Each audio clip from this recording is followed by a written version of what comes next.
I've enjoyed Sony and Microsoft home consoles for over 2 decades, and while I own the current generation offerings as well as some previous consoles, I have noticed from afar that the way that Sony and Microsoft approach profitability is very, very different. Microsoft caters to the average consumer or gamer at the cost of a little bit of profits, as where Sony is hell-bent on maximizing profits at the expense of what the gaming community thinks about them. While this might be a sharp stance or a bold take, if you will, this is based on 4 facts that will be cited or sourced throughout this video, and the first one would be cross-generation upgrade support, so jumping a game from PS4 to 5 or Xbox One to Series. Microsoft has smart delivery, Sony has dumb delivery. Crossplay, Sony's usually about 2 years late to that party if they arrive at all. Backward compatibility, we don't have enough time during the intro to talk about this. But in short, Microsoft embraces their old titles because it helped build the empire that they have, as where Sony leaves them north of the wall to be ravaged by White Walkers. However, Jim Ryan's getting a little bit more warm to the Sony legacy. And last but certainly not least is the overall value that Microsoft presents, as it does have 4 platforms under its Game Pass ecosystem and is called the best value in modern gaming for a reason. But more important than all of that, the fact that Sony's pro-profit and Microsoft is pro-consumer, is the fact that we, us, the gaming community, is actively changing Sony's decision-making every time we complain in masses about these stupid, dumb decisions that they make. They literally backtrack and change. It really does go to show how much power the average gamer or consumer has when we band together and make our voices heard. But let's talk a little bit about Microsoft and Sony, and while they're both great companies, Microsoft tends to care a little bit more about what you think.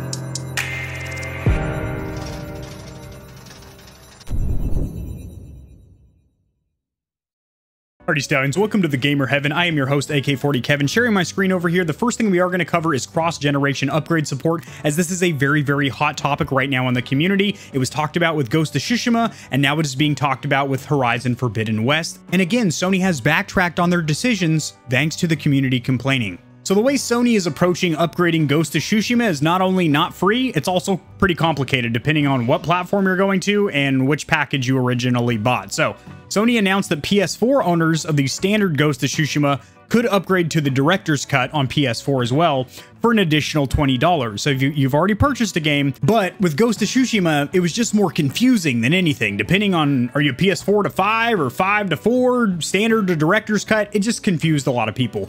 But this over here blatantly upset people. And that was the fact that Sony had said a year ago that there would be a free upgrade from PS4 to 5 version of Horizon Forbidden West. And the way Sony went about this was not like Ghost of Tsushima. You actually had to buy the game 2 times, twice, unless you bought the 2 highest tier or premium packages of the game, which were around $80. But after some instantaneous blowback from the gaming community, they have reverted this change. However, it's not all sunshine. Future PlayStation Studio titles, so we're talking about first-party Sony exclusives, will offer a $10 option to upgrade from PS4 to 5. Microsoft does it for free with a feature called Smart Delivery, a very streamlined process to where if you install the wrong version on your console, it'll just automatically update it to the Xbox Series version, you know, doubling the frame rate, giving you HDR and ray tracing and all the other niceties. It doesn't make sense for them to be charging $10. Granted, all you're really paying for is a slight graphical buff and then also the features of the DualSense controller. So Microsoft is running what's called Smart Delivery, like I mentioned, as where Sony is actually charging at least $10, but that is better than them charging people the full retail price of the game 2 times. Now, on top of Smart Delivery, Microsoft is also increasing the performance of games that aren't even next generation supported. They're just boosting up old games. We're going to talk more about that in just a little bit here. Sharing my screen once again. Jumping over to this article, Sony really hated PS4 crossplay, confidential documents revealed. Well, they're no longer confidential and they're available to us, the public. It's no secret that Sony held back PS4 cross-platform for years. Nintendo, PC, and Xbox would be playing with each other. And if you had a PS4, you couldn't play with your friends. I remember, it was frustrating.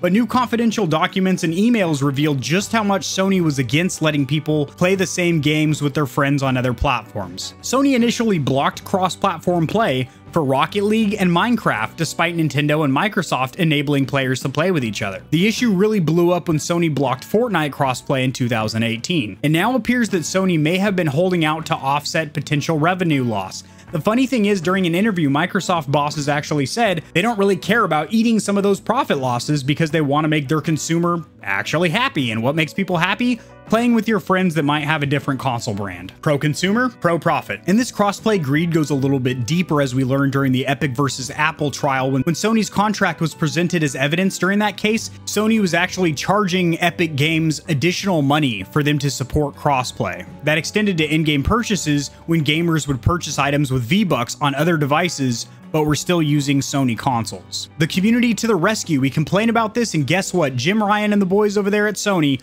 are now reverting a lot of these issues and supporting crossplay day and date with Microsoft and Nintendo. Well, not fully, guys. It says right over here, the Gearbox and Borderlands 3 issue, as Gearbox president Randy Pitchford recently tweeted out, crossplay is coming to all platforms, except PlayStation consoles. Well, we gotta keep complaining, guys. So cross-compatibility. Right now, you can take a disc from an Xbox Original, 360, or One and slide it into the slot on the front of your Xbox Series X. Go ahead and pause the video and go try it. And over 90% of the titles will literally just boot up instantaneously, no questions asked. If you do not have the physical copy of the game, Xbox Game Pass does have a huge library of old games, some of which had the frame rate doubled from their original, whether it was 30 to 60 or 60 to 120.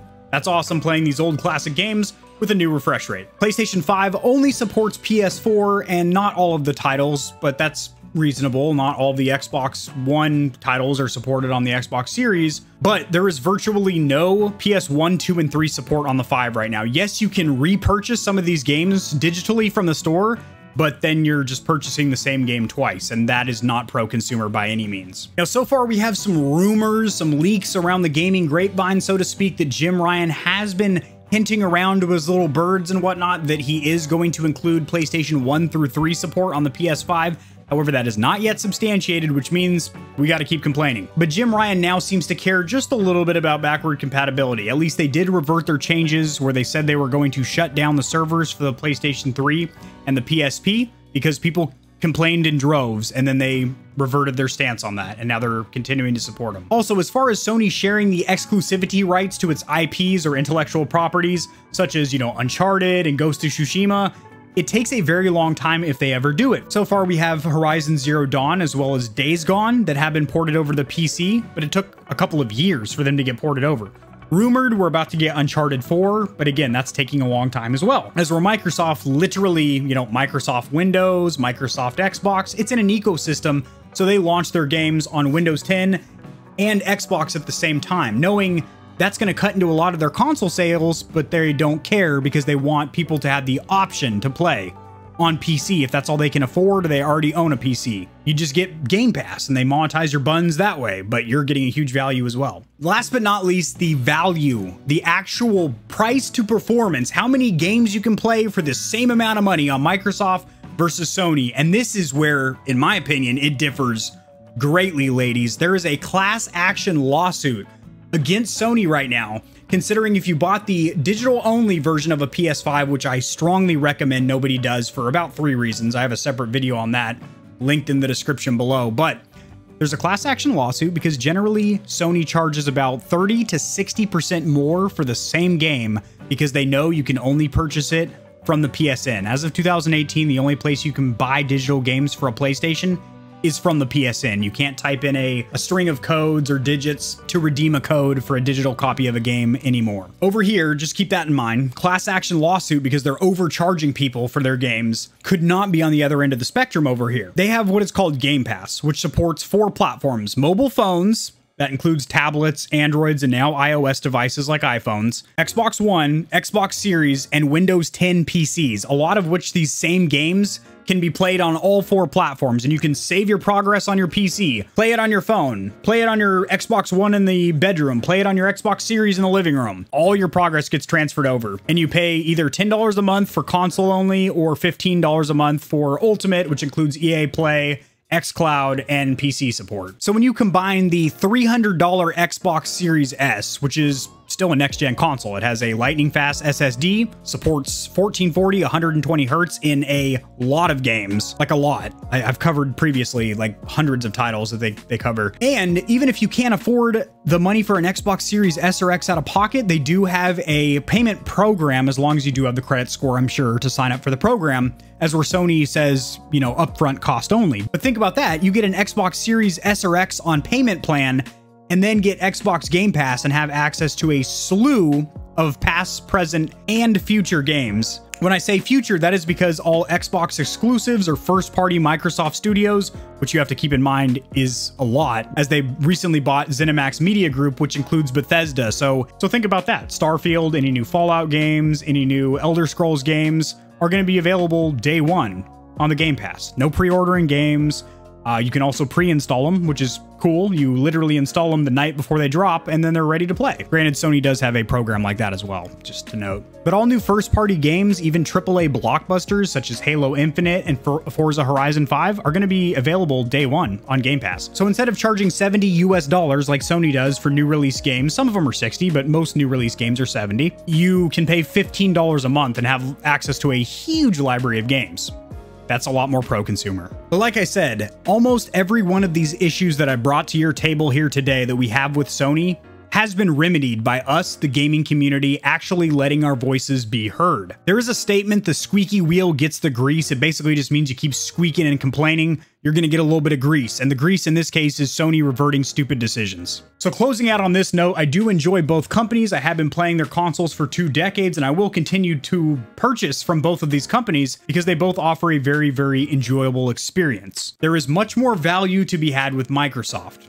Sony does have better first-party exclusives, and they have the DualSense controller and Pulse 3D headset, which are pretty damn good accessories. I enjoy both of these console companies, and I'm sure I will for generations to come. However, it does seem like Microsoft cares more about the average consumer or gamer, and Sony cares more about monetizing your nipples into the ground. However, if we keep complaining, they will release the twist and clamp that they have on our niblets, which is literally what we've been seeing here. It does seem like Jim Ryan does care a little bit more about backward compatibility than he used to, but we still have not won that war yet, so we got to keep squeaking. Squeaky wheel gets the grease, and we haven't got our fix of WD-40 yet, so keep squeaking. If you enjoyed my take in this video, liking it will help it to get seen by more people, so this information will reach and assist them as well, which in turn helps me grow this channel, which I do greatly, greatly appreciate. Subscribe for more content like this. I cover news in the gaming community and industry, as well as tutorials helping you get set up streaming and YouTubing, and I will see you guys tomorrow because I upload daily as well as going live on this channel Monday, Wednesday, and Friday at 5 p.m. Central Standard Time. And remember, keep complaining and we might get what we want.